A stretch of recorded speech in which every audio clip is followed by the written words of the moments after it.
Virtua Fighter for the Sega 32X is a port of the groundbreaking 3D fighting game developed by Sega AM2 and originally released in arcades in 1993.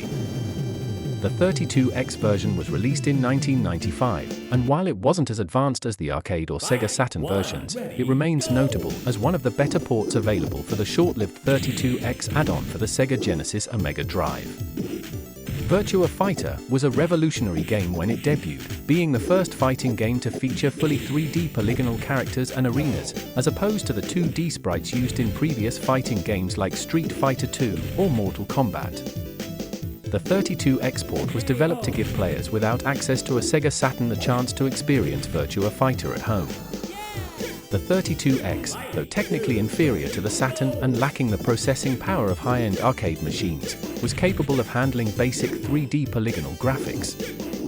The 32X version was developed by Sega AM2, the original creators of the arcade version, with the goal of replicating the core gameplay and 3D movement as closely as possible given the hardware limitations. The 32X port retained the polygonal character models of the arcade version but at a lower graphical fidelity. The textures were more basic, and the characters had fewer polygons, resulting in a blockier appearance than in the Saturn or arcade versions. Despite the limitations, the 32X port was praised for maintaining the fluid movement and 3D environments, which were impressive for the time and hardware.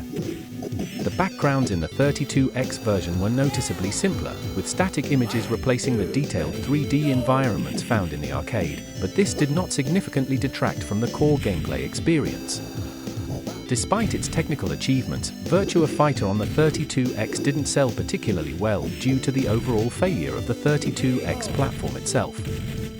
The 32X was poorly marketed, had a limited library of games, and was quickly overshadowed by the Sega Saturn and PlayStation. The game's legacy on the 32X is mostly tied to its role as a standout title on a failed system. It's remembered as one of the best games on the 32X, but the 32X's commercial failure meant that this port was not as widely played as the arcade or Saturn versions. While Virtua Fighter for the Sega 32X was not the best version of the game, it was a commendable port considering the hardware limitations of the 32X. It provided a solid 3D fighting experience to players who hadn't upgraded to the Saturn or PlayStation. Unfortunately, the failure of the 32X meant that this port didn't reach a large audience, but for those who did play it, it was a standout title on the system.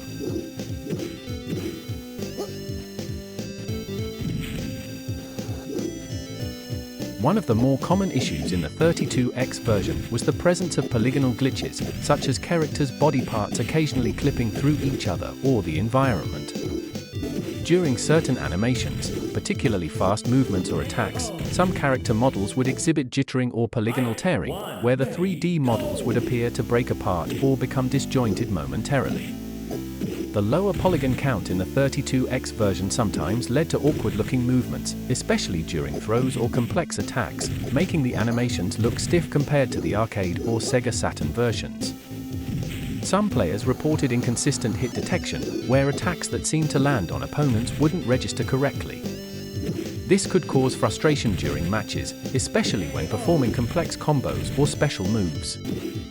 The problem appeared more frequently with certain characters whose attacks involved wide sweeps or aerial kicks, where the game sometimes struggled to register the hitboxes accurately. Due to the 32X's hardware limitations, the game suffered from heavily compressed audio, leading to sound effects and voice clips that were far less clear than in the arcade or Saturn versions. Some sound effects, such as punches, kicks, and character grunts, were occasionally out of sync with the action on screen, especially during intense moments. This reduced the immersion and impacted the game's overall polish. The background music, although intact, had a noticeable drop in quality due to the limitations of the 32X sound hardware, with some tracks sounding flat or tinny compared to the arcade's richer sound.